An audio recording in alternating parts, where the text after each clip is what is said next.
Every call has a moment where the outcome quietly gets decided. It's not the medications, the monitor, the fancy procedures. Oftentimes it's what you do in the first few seconds as you make patient contact.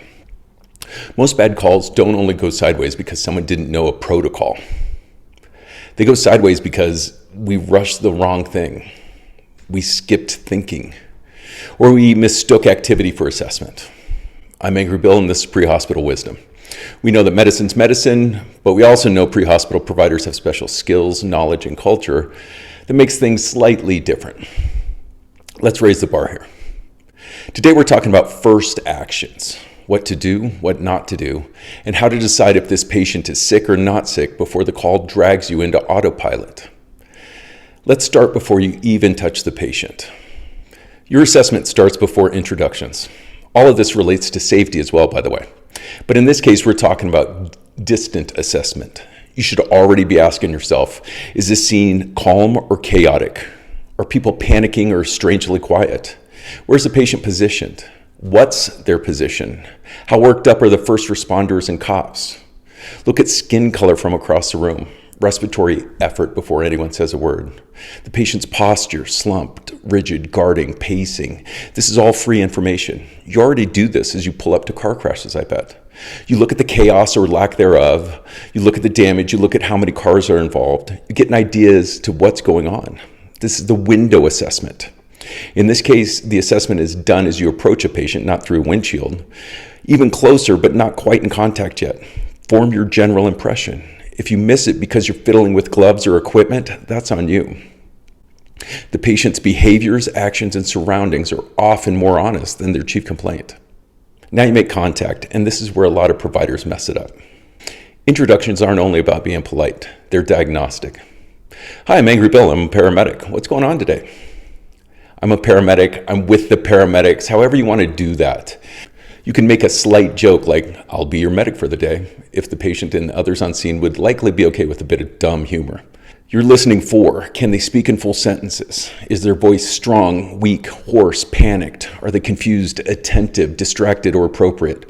What's their position? Are they tripoding? Are they supine? While they answer, you're watching them breathe. You're looking at the work of breathing in general. You're watching facial color.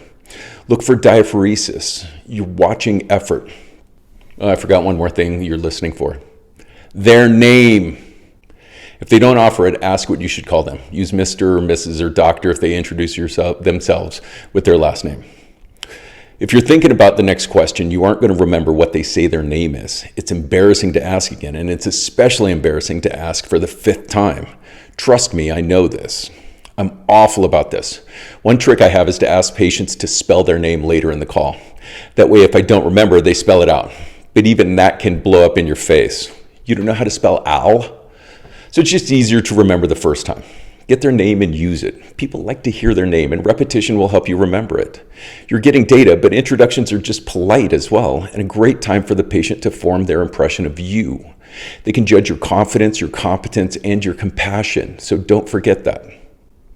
What's going on today is important. Why are we here? You look too good to have me visiting. What's going on? Listen to their answer. Let them explain what's troubling them. Don't assume dispatch information is correct. They will tell you what they think the most important trouble is. Don't interrupt a patient who's giving you usable information. Silence is sometimes more informative than your next question. Before monitors, before vitals, you need a gut check. What does your gut say? This is not a protocol step. It's a clinical judgment. Ask yourself, would I be surprised if this patient crashed in the next 10 minutes? Is this patient sick or not sick? I want to be clear, I'm talking about sick and not sick from the paramedic point of view. Everyone has a complaint.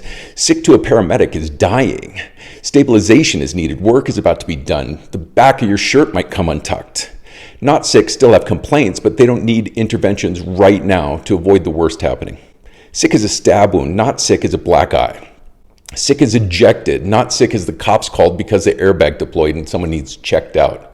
Sick patients tend to have abnormal mentation, abnormal work of breathing, poor skin signs, weaker abnormal pulses, those kinds of things. Not sick patients look comfortable, cross their feet on the pram, talk comfortably, and maintain posture and attention. Are they more interested in yelling at the cops rather than chatting with you? And remember, this is a tentative initial judgment, subject to change. The black eye and airbag examples I mentioned might be signs of sick patients later after we get more information. If you can't decide sick versus not sick early, you'll chase your tail all call. So let's talk about something simple that people overcomplicate: the pulse. A pulse is not just a number, it's a story. It's one of the first things I do. It's habitual now. I introduce myself and reach out a hand. Handshakes are introductions. With my left hand, I can feel a pulse while I listen to what they're telling me. That's the medic handshake, shaking with the right hand with the left fingers on the radial pulse. As you palpate a pulse, think about, is it present? Is it regular? Is it strong or weak? Fast, slow, or normal? A monitor gives you data, but your fingers give you context. A patient with a normal heart rate but a weak, thready pulse should make you a little uncomfortable. Faint pulses may be normal for that patient, but it would be a mistake to assume that. By the way, I don't need to count it during the introduction. As a matter of fact, I probably shouldn't waste the synapses to count it right now. All I need in the initial phase is to be able to answer, holy crap, that's super slow, slow, normal, fast, or where the hell's my monitor? Don't let the monitor argue out of what your hands are telling you. Thready is as thready does. At this point, I have an idea of their mentation, their airway if they can speak, their breathing, and skin with pulse tells me about circulation. I'm only about 15 or 20 seconds into the call, and I have quite a bit of data. Now let's zoom out and talk about flow. A solid first minute looks like this. Scene scan, direct introduction with pulse palpation, open-ended question, sick versus not sick decision. That's it. No rushing, no box checking, no equipment parade. Doing things because that's what we always do first. First doesn't mean it's most important. Now let me warn you about something to avoid. Before we wrap this up, there's one mental landmine that quickly ruins good assessments. Anchoring bias is when you give too much weight to the first pieces of information you hear, and everything after that gets filtered to support it. Anchoring bias in EMS looks like this. Dispatch says frequent flyer, or anxiety, or drunk again, or you hear the same guy as last time, or oh, I know this guy, or this address again. My partner already hates this call, and suddenly you're not assessing anymore. You're confirming a story. The clinical reality is that the patient didn't read the CAD notes. Your patient may not have even been the one speaking to the 911 call taker. All that means is you can get sent on a shortness of breath call and find a woman in labor. I've seen medics repeatedly ask, how long has your chest been hurting? Again and again because they were sent on a chest pain call. They can't let it go, but the patient never had chest pain. Something was lost in translation, but the medic can't realize that they're actually dealing with an abdominal pain call. Their brain is stuck on chest pain. It's dangerous because anchoring bias delays recognition of real illness, explains away abnormal findings, and makes you ignore things that don't fit the narrative. It's how sepsis becomes flu and GI bleeds become, he's just weak. Head injuries become alcohol. You fight it by treating dispatch information as an unverified rumor. When you make contact, silently ask, if I knew nothing about this patient, what would I think right now? Force yourself to find one thing that doesn't fit the story you were handed. Redecide sick versus not sick after you see the patient, not before.